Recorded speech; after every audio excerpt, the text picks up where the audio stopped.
Bulletin లో breaking news చూస్తున్నాం. బంగాళాఖాతంలో ఏర్పడిన ఫెయింజల్ తుఫాను తీరం దాటింది. ఉత్తర తమిళనాడు పుదుచ్చేరి మధ్య ఫెంగల్ తుఫాను తీరం దాటింది. కారైకల్ మహాబలిపురం వద్ద తుఫాను తీరం దాటింది. ఫెంజల్ తుఫాను హడలెత్తించింది. తమిళనాడు పుదుచ్చేరిపై విరుచుకుపడింది. దీంతో భారీ వర్షాలు వరదలతో ఇరు రాష్ట్రాలు అతలాకుతలమయ్యాయి. ఈ క్రమంలో ఫెంజల్ తుఫాను శనివారం రాత్రి 10:30 గంటల నుంచి 11:30 గంటల మధ్య పుదుచ్చేరి సమీపంలో తీరం దాటినట్లు వాతావరణ శాఖ వెల్లడించింది. ఇది పశ్చిమ నైరుతి దిశగా నెమ్మదిగా కదులుతూ క్రమంగా బలహీనపడనుందని, ఈ నేపథ్యంలో భారీ నుంచి అతి భారీ వర్షాలు కురుస్తాయని తెలిపింది. ఇక ఫెంజల్ తుఫాను తమిళనాడును వణికిస్తోంది.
బ్రేకింగ్ న్యూస్ చూస్తున్నాం. బంగాళాఖాతంలో ఏర్పడిన ఫెంగల్ తుఫాను తీరం దాటింది. ఉత్తర తమిళనాడు పుదుచ్చేరి మధ్య కారైకాల్ మహాబలిపురం వద్ద తుఫాన్ తీరం దాటింది. ఫెంగల్ తుఫాను హడలెత్తిస్తోంది. తమిళనాడు పుదుచ్చేరిపై విరుచుకుపడింది. దీంతో భారీ వర్షాలు వరదలతో ఇరు రాష్ట్రాలు అతలాకుతలమయ్యాయి. ఈ క్రమంలో ఫెంగల్ తుఫాను శనివారం రాత్రి 10:30 గంటల నుంచి 11:30 గంటల మధ్య పుదుచ్చేరి సమీపంలో తీరం దాటినట్లు వాతావరణ శాఖ వెల్లడించింది. ఇది పశ్చిమ నైరుతి దిశగా నెమ్మదిగా కదులుతూ క్రమంగా బలహీనపడనుంది. ఈ నేపథ్యంలో భారీ నుంచి అతి భారీ వర్షాలు కురుస్తాయని వాతావరణ శాఖ తెలిపింది. ఇక ఫెంగల్ తుఫాను తమిళనాడును వణికిస్తోంది. తమిళనాడులో కుండపోత వర్షాలు కురుస్తున్నాయి. నార్త్ తమిళనాడు పుదుచ్చేరి మధ్య తీరం దాటిన తుఫాన్ కుండపోత వర్షాలతో ఉక్కిరి బిక్కిరి చేస్తోంది. తీరం వెంబడి 100 కిలోమీటర్ల వేగంతో ఈదురుగాలులు వీస్తున్నాయి. భారీ వర్షాలతో చెన్నై జలసంద్రంగా మారింది. చెన్నైతో పాటు 6 జిల్లాల్లో రెడ్ అలర్ట్ జారీ చేసింది. ఈదురుగాలులు వర్ష బైభత్సంతో చెన్నై ఎయిర్పోర్ట్ మూతపడింది. ఇక చెంగల్పట్టు మహాబలిపురం కడలూరులో ఎడతెరిపి లేకుండా వర్షాలు కురుస్తున్నాయి.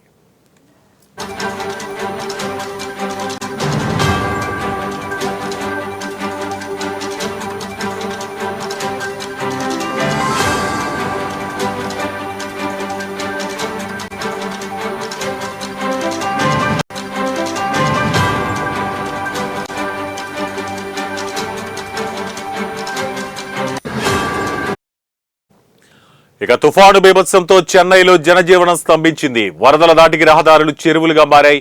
వరద నీటిలో వాహనదారులు కష్టాలు వర్ణనాతీతంగా మారాయి. తుఫాను భయంతో ఫ్లైఓవర్లపై కార్లను పార్కింగ్ చేశారు. చెన్నైలో స్కూళ్లు కాలేజీలకు సెలవు ప్రకటించారు. చెన్నై ఎయిర్పోర్టును తాత్కాలికంగా మూసేశారు. పలు విమాన సర్వీసులను రద్దు చేశారు. ఫెంగల్ తుఫాను ప్రభావంతో దక్షిణ కోస్తా రాయలసీమలో భారీ నుంచి అతి భారీ వర్షాలు కురుస్తాయని భారత వాతావరణ శాఖ వెల్లడించింది. దీంతో పాటు నెల్లూరు, కడప, చిత్తూరు జిల్లాలతో పాటు మరికొన్ని చోట్ల కూడా వర్షాలు కురుస్తాయని తెలిపింది. అయితే ఫెంగల్ ప్రభావంతో నెల్లూరు, తిరుపతిలో భారీ వర్షాలు కురుస్తున్నాయి. తీరం వెంబడి 70 నుంచి 90 కిలోమీటర్ల వేగంతో ఎదురుగాలులు వీస్తున్నాయి. నెల్లూరు, చిత్తూరు, కడప జిల్లాల్లో ఆకస్మికంగా వరదలు వచ్చే అవకాశం ఉందంటున్నారు అధికారులు. లోతట్టు ప్రాంత ప్రజలు అప్రమత్తంగా ఉండాలని అధికారులు హెచ్చరించారు.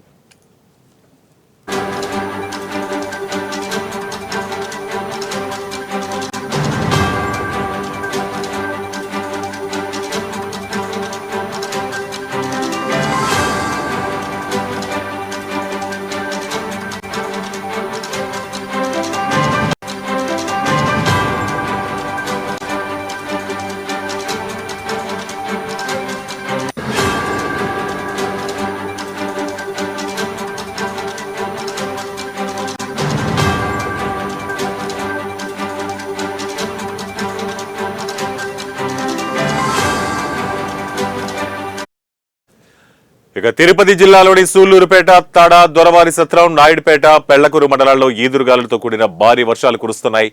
సూళ్లూరుపేట, నాయుడుపేట పట్టణాల్లో రోడ్లన్నీ జలమయమయ్యాయి. తుఫాను ప్రభావంతో గూడూరు, కోట, వాకాడు ప్రాంతాల్లో భారీ వర్షాలు కురుస్తున్నాయి. చెన్నై, తడ జాతీయ రహదారిపై భారీగా వర్షపు నీరు చేరింది. ఇక మరోవైపు కాకినాడ జిల్లాలో కుండపోత వర్షం కురుస్తోంది. తుఫాను ప్రభావంతో సముద్రం అల్లకల్లోలంగా మారింది. కాకినాడ, ఉప్పాడ అంతర్వేదిలో అలలు ఎగసి పడుతున్నాయి. అలల ఉధృతికి మత్స్యకారుల ఇళ్లు కోతకు గురయ్యాయి. మాయపట్నం, అమీనాబాద్, సూరాడపేట, కొత్తపట్నం, జగ్గరాజుపేట, సుబ్బంపేటలో మత్స్యకారులకు తీవ్ర నష్టం వాటిల్లింది.